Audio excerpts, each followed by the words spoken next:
Seoul, a string of workplace sexual harassment exposes here in recent weeks has triggered angry calls for boycotts of the companies involved, among them a Hyundai subsidiary. It has also led the government to toughen penalties for offenses. The raging controversy began when a 25-year-old woman put up a post on November 3 about how she had been secretly filmed, sexually assaulted and raped by 3 different colleagues early this year. She had just started work at Hans CM, the country's biggest furniture maker. She also accused the company, which is known for its women-friendly policies, of covering up instead of investigating the incidents after she reported them. Her case shocked the country and sparked a fierce backlash, forcing Hans CM chairman Choi Yang-ha to make a public apology the next day. He also promised a thorough investigation into the woman's case. Since then, more women have come forward with their own stories.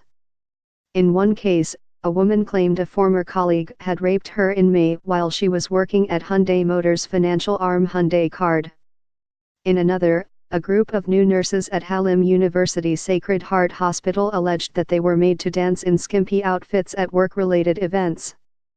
On November 9, the South Korean parliament passed a revised law on gender equality to mete out harsher penalties. Companies that fail to provide anti-sexual harassment training can be fined up to 5 million won, $6,200, up from 3 million won.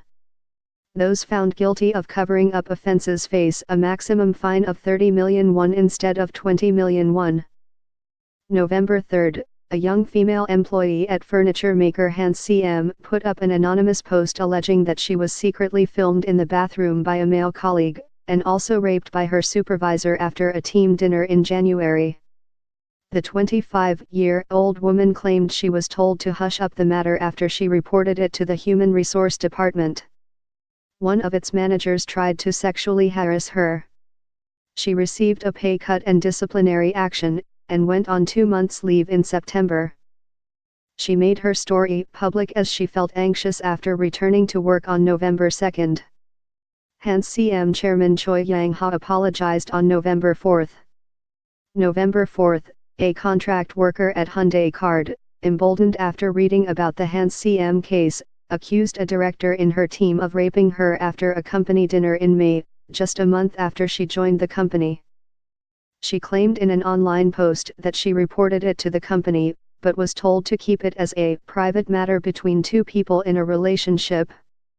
Hyundai Card refuted the allegations on November 6, insisting in a statement that internal investigations have found the man not guilty.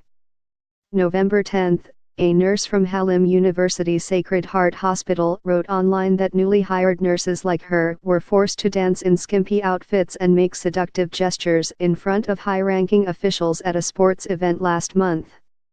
Another nurse said some of them felt humiliated but were told not to make a big deal out of it. The hospital's owner, Illinois Song Foundation, has said it will prevent similar incidents from happening in the future. The Labor Ministry and Gender Equality Ministry last week announced tougher penalties for workplace sexual harassment, but did not give details.